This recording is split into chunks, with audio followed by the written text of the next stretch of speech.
Well, hello from a fasting clinic at Lake Constance in southern Germany. I'm on day, I'll tell you in a second what day I'm on. But first, let me tell you why I'm here. I didn't come here for weight loss. I didn't come for a cleanse trend. I came because fasting is one of the most powerful and most overlooked tools for resetting a nervous system that's been running on overdrive. And I don't just mean skipping breakfast. I mean prolonged fasting, getting into ketosis, and combining that with a complete dopamine detox. No phone, no content, and no stimulation. Just silence, water, and your own thoughts. Today I'm going to tell you what happens to your brain, your anxiety, and your nervous system when you do this, and why it might be the most effective thing that nobody in the anxiety space is actually talking about.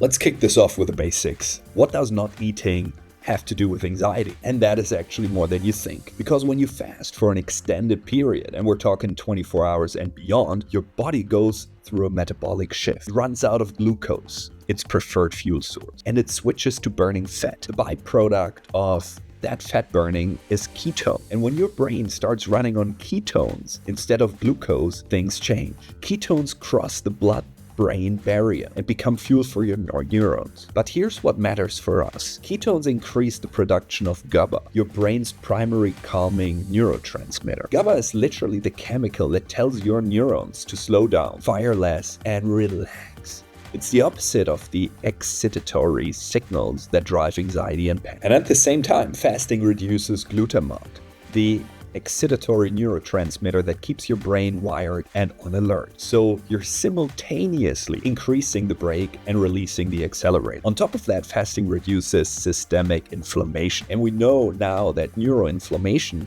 in your brain is directly linked to anxiety and mood disorders. So when inflammation drops, your nervous system calms down immediately. Not because you're forcing it, because you're removing what was agitating it in the first place. So now, let me tell you what this actually feels like, because nobody prepares you for it. The first 24 hours are definitely the hardest. Not because of hunger, that actually comes in waves and passes.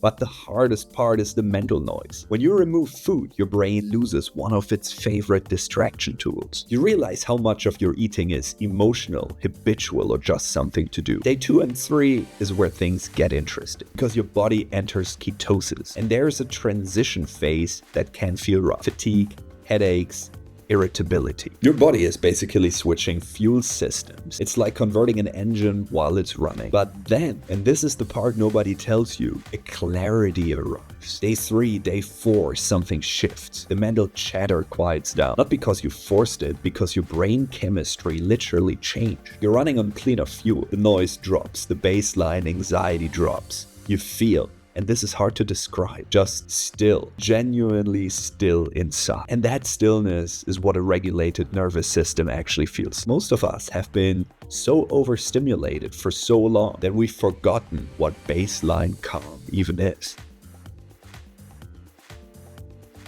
Now, here is the second layer. Fasting alone is powerful, but when you combine it with a full dopamine detox, you multiply the effect. And what do I mean by dopamine detox? I mean removing every source of cheap stimulation. No phone, no social media, no news, no Netflix, no podcasts, no music, or at least no stimulating music, no caffeine, no sugar, no alcohol, nothing that gives your brain a quick hit of reward without effort. Now you might ask why. Because your dopamine system is directly linked to anxiety. And here's how. Dopamine isn't just about pleasure. It's about anticipation and drive. When your dopamine system is constantly overstimulated by scrolling, notifications, content, caffeine, sugar, it adapts. Your baseline drops. So basically you need more stimulation just to feel normal afterwards. And when stimulation drops below that inflated baseline, your brain takes that gap as something being wrong, and that gap feels like anxiety. So you might not be anxious because something is wrong. You're anxious because your brain's reward threshold has been artificially raised so high that normal life feels insufficient. When you fast and cap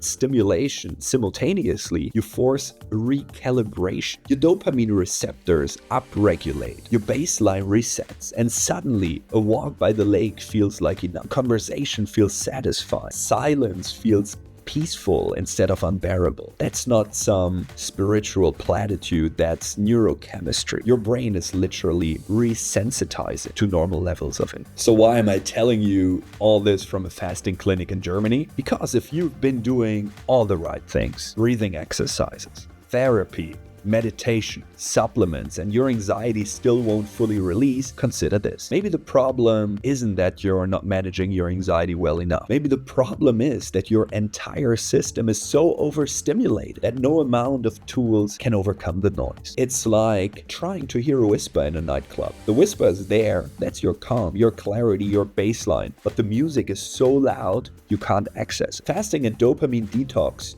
don't give you new tools. They turn the music down. And I want to be clear, I'm not saying stop therapy. I'm not saying throw away your supplement. I'm saying that sometimes the most powerful intervention isn't adding some. It's removing everything and letting your system find its own equilibrium. Your body knows how to be calm. It's been buried under stimulation, processed food, constant input, and chronic stress. Take all of that away, even for 5 days, and you might be shocked at what's underneath. A few important things. Prolonged fasting is not for everyone. If you have a history of eating disorders, if you're on medication, if you're pregnant, if you have a serious medical condition, talk to your doctor first. I'm doing this in a supervised clinic for a reason. If you want to start smaller, try a 24-hour fast once. Just water. No food, no caffeine, no phone for the last 4 hours of the day. See what comes up. Notice the mental chatter. Notice the impulse to distract yourself. That impulse, that's your nervous system revealing how dependent it is to stimulation or overstimulation. And if you want to go deeper, find a supervised fasting program. Germany and Austria have some of the best fasting clinics in the world. There's a reason people have been coming to places like this for decades. I'll share more from here as the week goes on. But for now, I wanted you to hear this directly. Sometimes the most radical thing you can do for your anxiety isn't adding another tool. It's stripping everything away and letting your biology do what it already knows